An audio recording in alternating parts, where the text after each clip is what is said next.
Hey, what's going on? Clint Rain here. Today we are going to be doing a breakdown of my form, looking at all the different pieces, whether it be good, bad, seeing what we can improve going forward.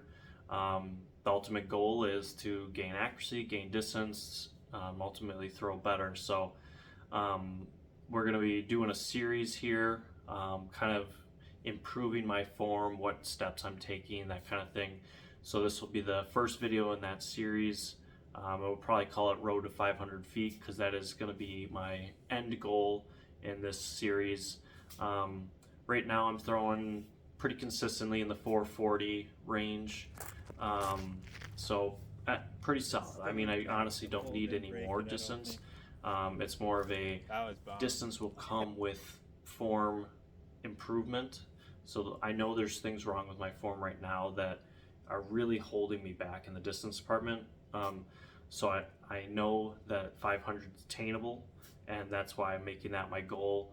And it kind of keeps me in line, keeps me in check, make sure I'm working towards something, not just doing it to do it. So that is going to be my goal.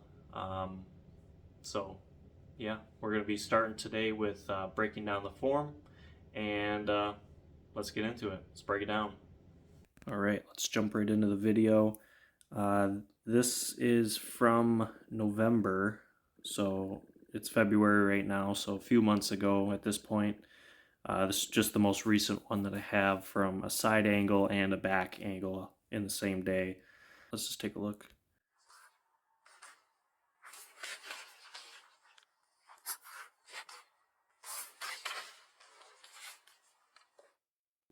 We'll start with the side view and kind of go through it a little bit slower.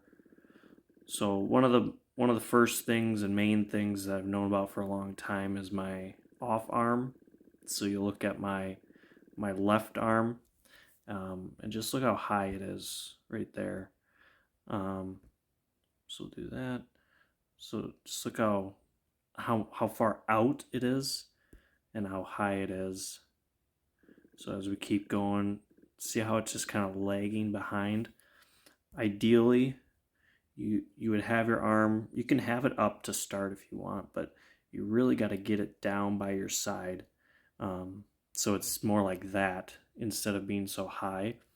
Some people are really good with their off arm and they will kind of use it to start this motion with the hand, with the reach back here, starting this motion, pulling it forward. I'm not even too worried about that at this point. I just need it here.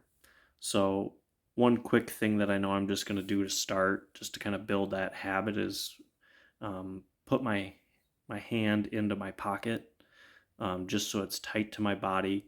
Because just as you think about it, if your arm is out wide, it's kind of acting as an anchor, whereas if it's on right next to your side, it's just less in the way.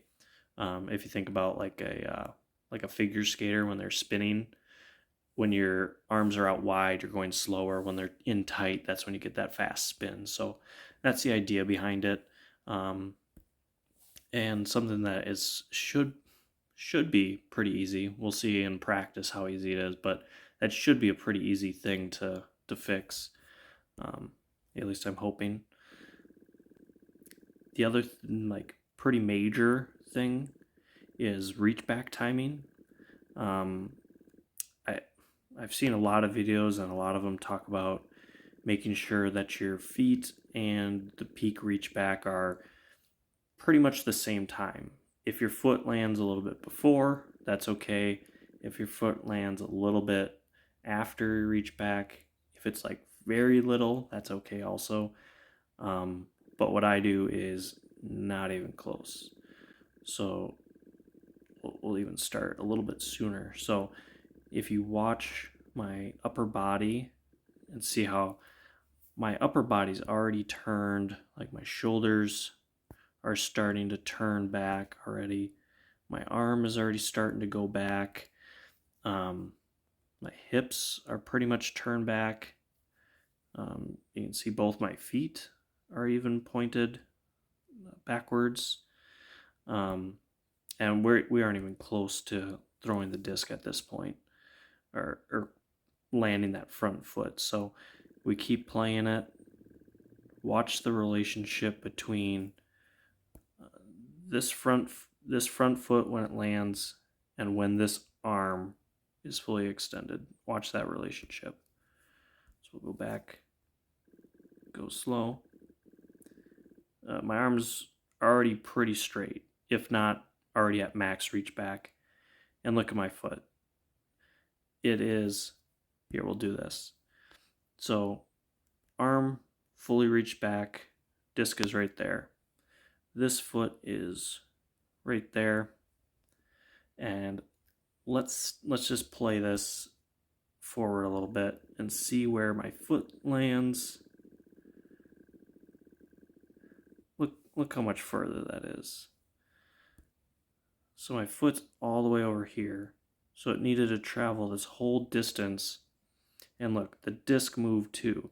So the disc is now going up a little bit, and it already moved forward. And I haven't even started doing anything with my arm or anything. It's still fully extended. It's just my whole body shifted forward while my arm was just chilling in the back, not getting any of that slingshot motion, any of that quick twitch muscle. It's just sitting there. The reach back didn't help it at all. It's just sitting there waiting for me to pull it forward. So that could also hurt my overall timing, but it definitely hurts power generation. And that is a major thing that I know if I fix that, that's going to help a lot. It's going to definitely take some time getting used to, because I've built up some pretty bad habits, because I've been playing for over 10 years. I mean, it might even be like 12 years at this point. What my feet are doing, I'm pretty happy with. My stride length might be a little wide. So if we just use my hips as kind of a reference, like shoulder width apart, and then my mid of my foot is like there, mid of foot is there. So that's a pretty wide stance. At least I feel like it's pretty wide. So that's something that I could, you noticed how my foot was here and then it slid over to here. Maybe I just need to plant there, and then that will give me more time, or I guess less time, for my front foot to get down, and therefore my reach back will be on time a little bit better too. So that's something that I'm going to look at for sure. But I'm not too concerned with that. But other than that, my feet look pretty good. Kind of pushing off that back. You can see that push off, bracing into this front leg, kind of locks out. Got my hips pretty good. Yeah, they rotate over. It's not too off balance. So other than that, so the lower body looks pretty good, I think. It's more of that timing piece there. Let's go back and let's look at the upper body. Other than timing, let's see what we got going on with that lead arm.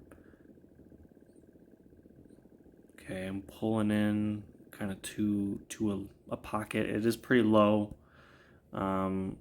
So square shoulder, arm down, or arm across. That's pretty good. I got the disc kind of curled in there a little bit. That's pretty good. Hand on the outside of the disc is good to generate that extra spin. Yeah, I don't think it's too curled. It's probably in a good spot there. Do notice my hips are already starting to turn. Yeah, that could be a touch early there. Let's go forward a little bit. Yeah, so I could maintain this pocket. See, when it gets to that front shoulder, I'm already I'm already like winging it, kind of open. I could have the disc kind of back here, or my arm angle back here, so then the disc would be there. I've seen a couple videos called like deep pocket. That's a way of squaring your shoulders, keeping, instead of having shoulders going like this, have them a little bit flatter, and then kind of have the shoulders rotate kind of later. That, along with hips, is something that I'm going to work on, is kind of maintaining this square to the target, or perpendicular to the target, I guess it'd be, kind of posture with my body. So yeah, and then the disc launches out, follow through, looks pretty good.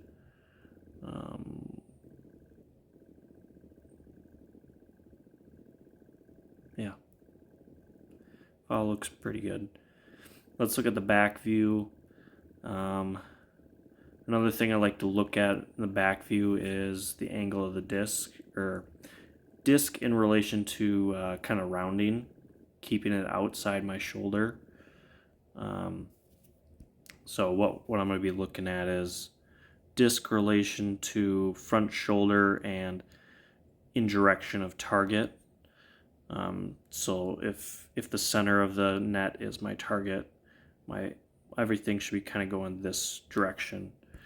So what I'm going to want to look at is, does the disc, okay, yeah, pretty good. So seeing if the disc here ends up over here at all, that would kind of indicate that I'm rounding, and the disc has to then travel around my body to get back in line to get onto my target. That's why they call it rounding. It disc goes around your body. So it's something that leads to decrease in accuracy. I think it technically can give you a little bit more power, but I think you lose a little bit of accuracy, and it's just not worth the trade-off there. I'd rather be more accurate than more powerful. So, and if you look at a lot of power throwers, they're keeping the disc on the outside. I know Simon Lizotte specifically has talked about that, keeping the disc outside, and obviously he throws really far too. So we're just gonna play it back and let's watch that disc. So it stays outside, it's starting to creep in a little bit, peak reach back. Yeah, it's pretty close. I feel like my upper body is leaning instead of being a little bit more upright. I don't know if that's bad or good, but head over front toes, I feel like I want my head kind of more in this direction, so it's more of a slight bend instead of a full lean over. It's not full, but a pretty decent lean over. I think that's something that I might take a look at as well. I always release on hyzer, and I'm pretty sure this is why. Because I mean, look at my shoulders; they're lined up like a hyzer, with this shoulder being so much lower. So that could definitely be a contributing factor there. So yeah, a couple other things to look at, I guess, and work on. So going back to the disc, it looks pretty good. It comes in a little bit, so it's kind of wide, kind of comes in a little bit, and extends out into the release, and it ultimately was on target for middle of net. I've always been pretty good at hitting gaps, so I'm not too worried about that. I think that's pretty good. I could keep it out a little bit wider, and if I'm fixing other things, I might as well just make it a little bit better. We'll see those same issues. I mean, you look at off arm, look at it just kind of drag behind. Yeah, even look how far behind my body it is. Like it's just hanging out back here. Shoulders are rotated already, and it's just dragging me down. And then let's look at that front foot timing. It's probably easier to see on the other angle, but look how high it is off the ground even. Reach back and I still gotta get all the way there.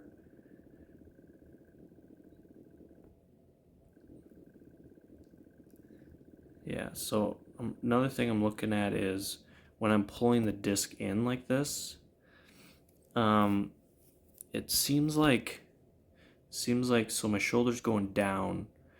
There's not a whole lot of space here, and that is one good thing to do is give a little bit of space. So you see the disc has to kind of tilt a little bit to get through that pocket, and that might be another factor why I release everything on hyzer. So that's something where I might try to get my elbow up just a touch, kind of in this area, so it comes more like this. I'm fine with it coming down because actually you're more powerful down a little bit. I think this just might be a little too far down, and that might also be related to my shoulders being down. If I squared those off and kept this same arm angle, it might actually be at this point that I want it to be at. I think that might be everything. Let's run it back to the beginning. We'll watch it through one last time. All right, we just broke down our form. There are quite a few things that we need to fix, which is fine. It's better to know about them now. And I probably should have done this a couple of years ago and really took the time to kind of fix things as I go. As I said in the video, when we were going through it, like I've been playing for over 10 years now, so I built up some pretty bad habits. So it might be tough to break those, but if I really want to improve, I know I have to do it. So that's why I'm making this series. I'm going to stick to it, get myself that goal, something to work towards. Yeah, just hold myself accountable. I know that can sometimes be the hardest thing, is encouraging yourself to get out there and try to be better, try to improve. So yeah, I suggest anybody, if you're going through some form struggles or you just want to improve, take a look at video. Have a buddy do it, grab a tripod, however you want to do it. Get an angle from the back, get an angle from the side, and really just look at it, because often what you think is going on in your mind is not actually what's happening in real life. So that video kind of gives you that instant feedback where you're like, oh yeah, I'm actually, maybe you're rounding, maybe you're pulling your disc around the back instead of kind of keeping it out extended, giving yourself that space. So whatever the issue might be, but you won't know about it unless you look at the video yourself. So yeah, that's just my big suggestion right now, and I've got some homework and I got some stuff to fix. So see you guys in the next one. See ya.